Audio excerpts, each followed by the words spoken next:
This is the Daimler gas tank.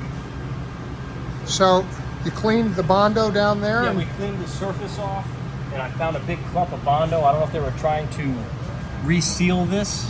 But these aren't these patches from prior repair? I think no, those are original. You think those are original manufacture? They're riveted and then leaded over. Oh, okay, yeah.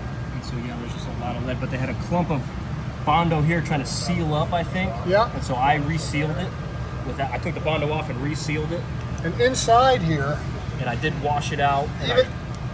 But even though it's washed, we still have to cut the bottom off, right? I'm at that point. I can't guarantee I got all the debris out without.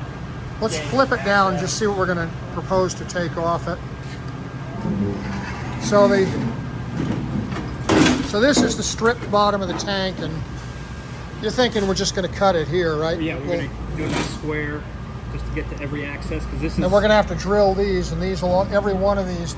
So what you see here, these lines, these are the baffles that are inside the tank. If I move back with the camera, you can kind of see that. So that's all going to have to be reconstructed to put this back together.